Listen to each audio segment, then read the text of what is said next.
Hello, everyone. Thank you for joining us today. We are so happy to continue with our conference on architecture and artificial intelligence. Today, I am thrilled to present our first keynote speaker, who is Andreas Sudmann, and Elizabeth Calderon-Luning is going to introduce him. Elizabeth is a research manager at Democratic Society, a Brussels-based organization working on fostering democracy. She is currently leading an EU Horizon project called Knowledge Technologies for Democracy, specifically researching AI's influence as a knowledge technology on democratic exchange processes.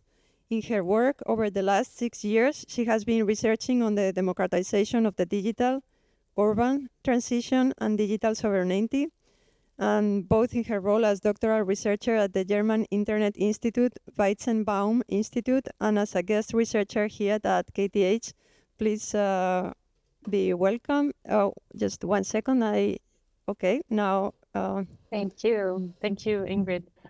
And we are very happy to welcome Andreas Sudmann as a keynote speaker to start the conversation and the conference today. Andreas is a media scholar and AI researcher working at the University of Bonn.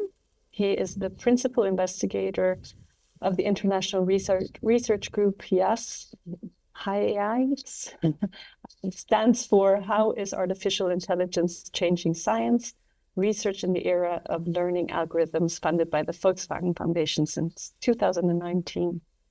He was also the director of the research project Media and Infrastructures of AI until 2022, which was funded by the German Research Foundation, and has published a lot during this time. Among other things, he is the co-editor of a transcript series called AI Critique. So we're very, very happy to have you here. And I was thinking to structure our talk as following. Of course, you're going to give your input for the first 20 minutes, and then we'll have another 10 minutes to open up the conversation between the both of us, but also, of course, the audience. And you will be speaking today on democratization of AI. Thank you so much for the introduction and invitation, of course, and also to Ingrid for the organization of the conference. I share my screen now. I hope you can see it. You do, right? Okay, perfect. So let me start by emphasizing that I'm neither an expert in the field of architecture, nor do I have a substantial knowledge of the relationship between architecture and AI. Although I'm currently, and you mentioned it, working on a project that explores the application of AI in various scientific fields. But the field of architecture is unfortunately not one of the research disciplines we observe. Nevertheless, if I remember correctly, Ingrid invited me because of a book that I published a few years ago and that she had read while or before preparing the conference. You can see the book cover here on the slide. In this book, my colleagues and I addressed a subject that could be said to be indeed particularly relevant, not to say controversial, in the context of the application of AI in the sciences, including the field of architecture. So I like to use this talk today as an opportunity to have another look at the concept of the democratization of AI, and specifically I'm interested in exploring the question why and how we might need to criticize this concept. As we all know, a lot has happened related to AI in general since we published our book in 2019, especially considering that most of the essays were written in 2018. Of course, the rise of the large language models is one of the many developments which we have now to take into account when we reflect about AI and its democratization, because among other reasons, AI is now able to provide interesting and even critical self-descriptions of what it means to democratize AI. Back then, I didn't expect that AI systems such as OpenAI's GPT would soon be able to do such things, at least not at that level, despite the fact that the rise of so-called transformer models already took place at that time. But yes, for me, it was again a reminder that we are all literally lagging behind the technological development, constantly confronted with and overwhelmed by the latest advances. And I think that as far as AI is concerned, we feel it much more strongly than we did so 5 years ago.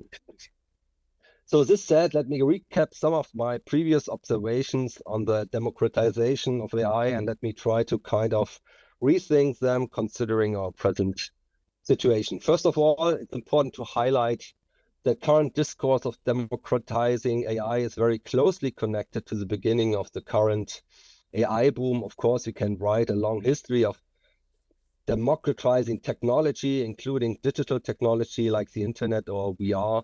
But with regard to AI, ideas to democratize it are more or less absent before 2016. There are a few exceptions, though.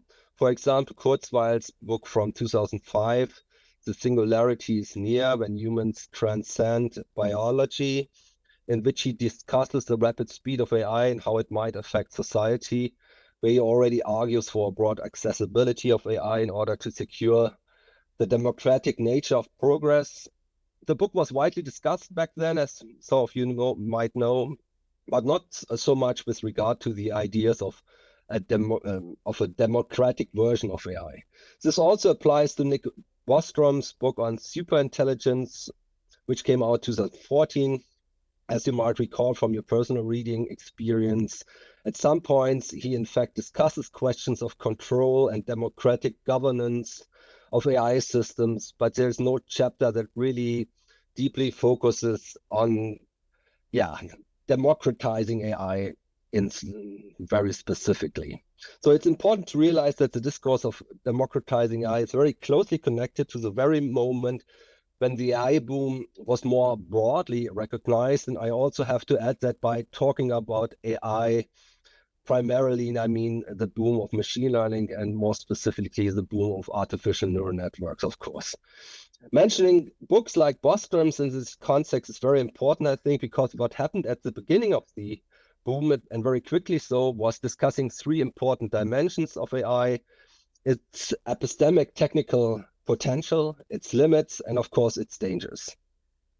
In other words, the mainstream discussion of AI, including popular science books like those of Bostrom, pretty much revolved around topics which have been critically discussed since the early days of AI and through the decades, if you just think about the writings of Turing, Weizenbaum, and many others.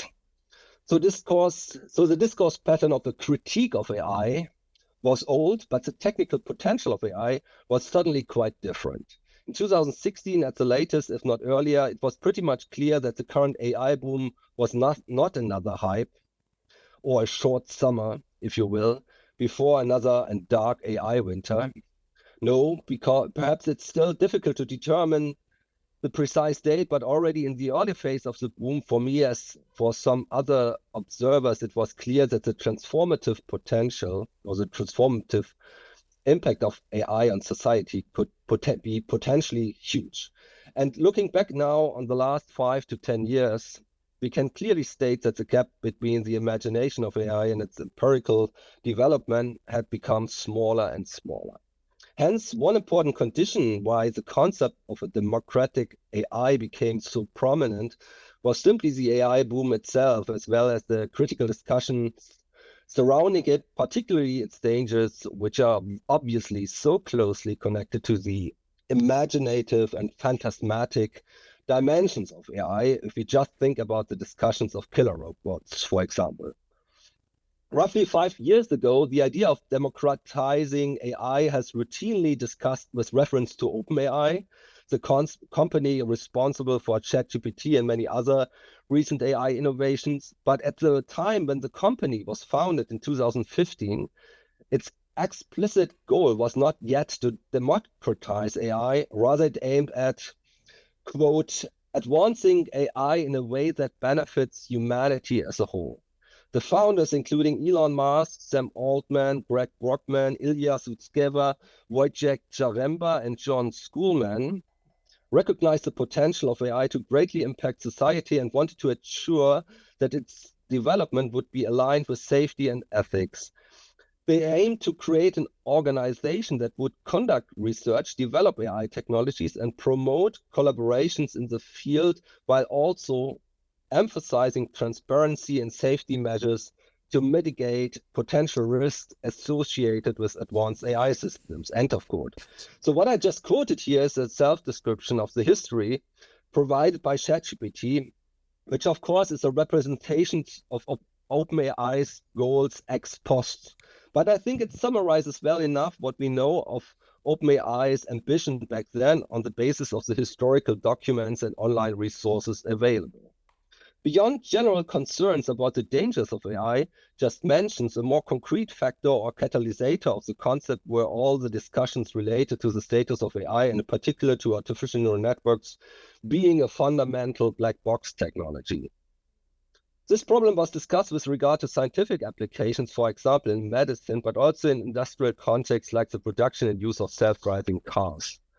The opacity of artificial neural networks not only contributed to the fact that values such as transparency were advocated by the concept of a democratic AI, but also that strategies of explainable AI became more important to a certain extent independently of the discourse of a democratic AI. Making AI more transparent and easier to understand was also a way to make it more inclusive and accessible. The latter attributes included the idea that everyone should be able to learn about the technology, develop the technology, and of course use the technology, meaning potentially unrestricted access and control related to the tools, data, platforms, or knowledge of AI. In addition to that, the idea of inclusiveness meant to avoid and fight discriminatory effects of AI, which was another important field of discussion from the very beginning of the boom. For example, just think about Microsoft's scandal with the chatbot Tay in 2016, which its company had to shut down less than 24 hours after its release because it generated sexist, racist, and anti-Semitic output back then. So just as a recap, democratizing AI meant to be transparent, fair, safe, inclusive, and accessible. And as you know, more or less all big tech companies were quickly committed to these claims. The fact that big tech so strongly supported the idea of democratizing AI and the fact that it was the driving force of promoting it has not only to do with the imagined power of AI, but it's also simply a consequence of the way in which the big tech industry has been criticized in various contexts, not only in relation to algorithmic biases, but also in relation to questionable practices of user surveillance, including the creation of fake news and the problematic manipulations of elections. In short, big tech had an interest in making efforts to democratize AI, not just as an empty rhetorical gesture, but also to make real efforts to implement the values within the companies, if only to prevent external regulation, especially by the state, but also because as a commercial company, you have to deal proactively with criticism as a form of potential disruption before you are surprised by negative developments. This brings me to the possible conditions for a critical perspective on the democratization of AI. Since Kant, critique has meant questioning phenomena with regard to their functioning and their conditions of possibility. According to Foucault, critique can also be understood as the effort or even art to find ways of, quote, not to be governed quite so much. A further concept of critique in turn seeks to examine the idealistic imaginations of society in comparison with its real conditions and to explore to what extent and why these social ideals may necessarily be missed or not. For Marx, this form of critique entailed analyzing why one is confronted with the necessary production of illusion and false consciousness, a focus to which also later Adorno and Horkheimer felt equally committed to in their critical analysis of the dialectic of enlightenment. Of course, these are only some of many possible trajectories of critical thinking useful for a profound investigation of an increasingly AI-driven world. Although more important is to relate these general and traditional concepts of critique to the individual challenges of current AI technologies. At the same time, it should bear in mind that AI provides new constellations and configurations of social technological assemblages, which might not be adequately investigated through the lenses of old concepts of critique, as Gerd Loving has argued with regard to the internet and social media technologies.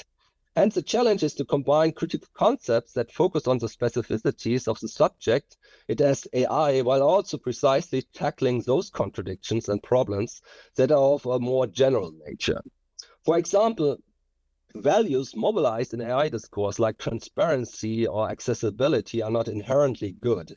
Just think about granting politicians with extreme right-wing positions access to a political discussion on immigration on TV. Or just think about the problem of transparency for democratic states in times of war as we witness them now.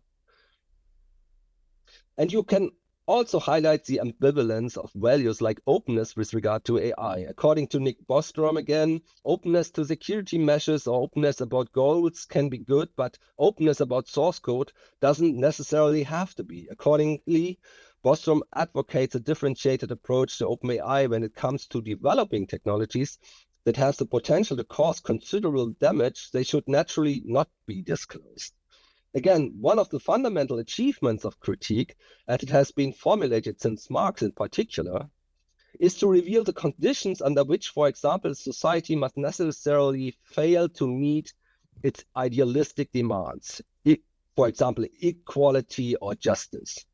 However, developers of AI are only in a very restricted position to substantially criticize the technology they are developing, precisely because the act of developing the technology already establishes an affirmative relationship to the object of criticism.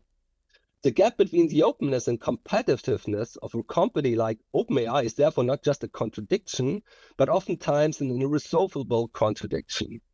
In capitalism, the market for morally good products, as Slavoj Žižek once called them, has massively expanded. For example, many people and institutions support green AI technology. At the same time, if you want to be the company leading the field of developing an AGI, it as an artificial in general intelligence, the training of those systems is and will be for the foreseeable future ecologically quite cost-intensive. This is just one of many examples of substantial contradictions which mean clear boundaries, what we might call Silicon Valley's idealism. The starting point for my book was the diagnosis that the discourse to democratize AI happened at a time when democracy was, and of course still is, in a state of a profound crisis. And interestingly, when I wrote the introduction of the book, there were almost no accounts of relating these two phenomena. But indeed, especially with regard to our current geopolitical situation, we cannot discuss the concept of democratizing AI without also taking into account the crisis of the democracy. Democratic societies must prepare themselves for a reality where AI is a danger and a very powerful weapon regarding anti-democratic developments in and outside the Western world. The Ukrainian war, for example, is already an AI-driven confrontation. And just think about ways China is using AI as powerful surveillance technology for many years now. The decisive challenge will therefore be how democratic states and companies that uphold democratic values can sustainably ensure that they retain technological superiority, which also has to imply that democracies as such are adequately protected. And here it would be naive to assume that such goals can be achieved as the companies or the state equally pay attention to values like openness, transparency, and so on. As if that were not enough at the beginning of the 21st century, we unfortunately have to acknowledge that these democracies are still extremely vulnerable from within. Commercial companies that want to develop, say, democracy-friendly AI and protect it from misuse must therefore also consider the possibilities that democracies are at quite a risk of being abolished from within, and that they as companies and the technology they develop could therefore fall into the wrong hands.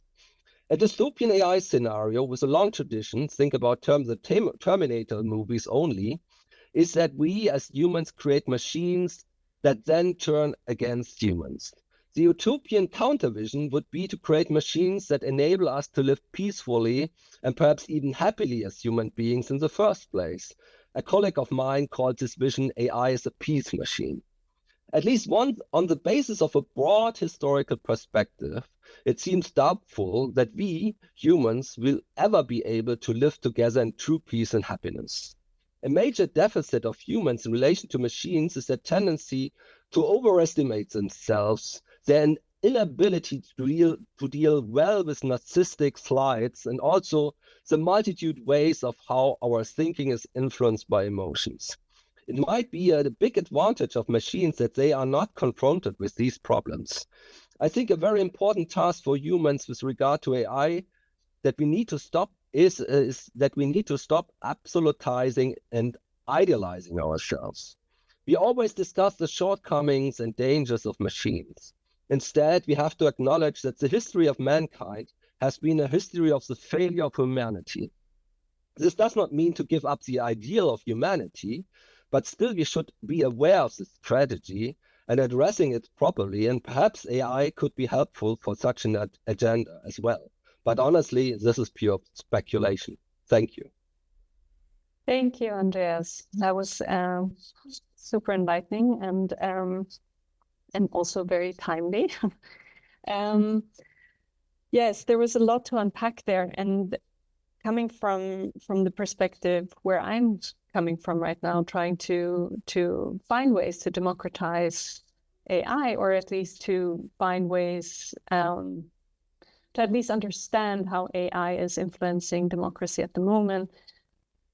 I really like your point on trying to divide the different forms of democratization that are happening. So we have, on the one side, we have all of this safety and ethics, which is until now very much stayed within the corporate realm. So it's very often just self-regulation. But we can also see tried new forms from the European Union, for example, and trying to regulate from the outside. I would really like to see, from your perspective of critique, of how these forms of regulation from outside, how do you see these? Is it a lost cause already, or can we actually form regulation that can make AI, or specifically AI companies, change the way they're practicing? Yeah, thanks for the question. Of course, I also tried to, in a way, to address it already in my talk. Yeah, I feel very skeptical, as you might have understood from the talk, about these forms of self-regulation. I now see me twice on my computer here, but yeah, on my screen. But I try not to be impressed by it. So yeah, I'm quite skeptical of if this kind of self-regulation might work, and I'm also quite skeptical about current forms of regulating AI from the outside.